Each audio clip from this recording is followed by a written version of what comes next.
Hey, what's up YouTube? It's Portuguese DIY Dad, and today we are working on a Ford 500 2007 Ford 500, and I have to say this is for entertainment purposes only.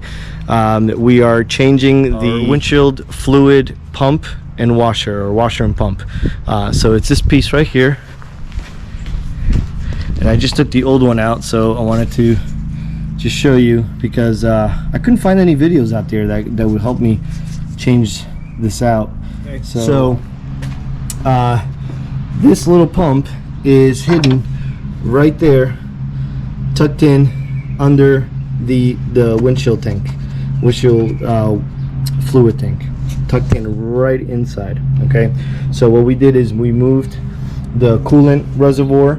All right, we had to take the screws out. It's an 8mm, by the way, and we took them out, moved it out of the way so we can kind of tilt this over to the side and we can get to it.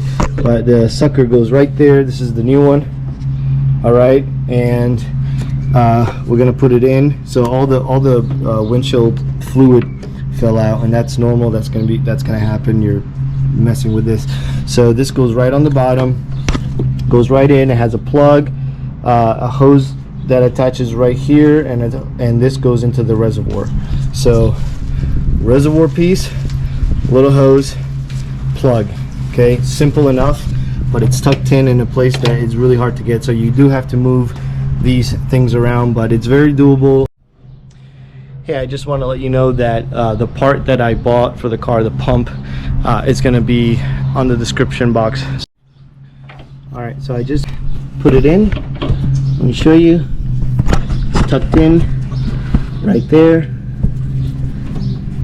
Can you see it? Alright, let me see if I can tilt it. I don't know if you can see it now. It's kind of backwards, upside down, but there it is. And now we just got to put all the screws back. So we're going to test it. We're going to put some water in here, make sure that there's no, nothing's leaking, and then that's it. So we'll put this back. Literally, if I had known this would have taken me maybe 20 minutes, but it's taking me a lot longer because I have to discover it first and then figure out how to change it. So all right, the job is complete. Everything's put back, everything is here secured. Like I said, the piece is hidden all the way in the back, so when you start to look for it, just know that it's all tucked in there, and you got to move everything away. Okay. All right, guys, I really hope this helped someone out. Go ahead and subscribe to the channel. Thanks for watching.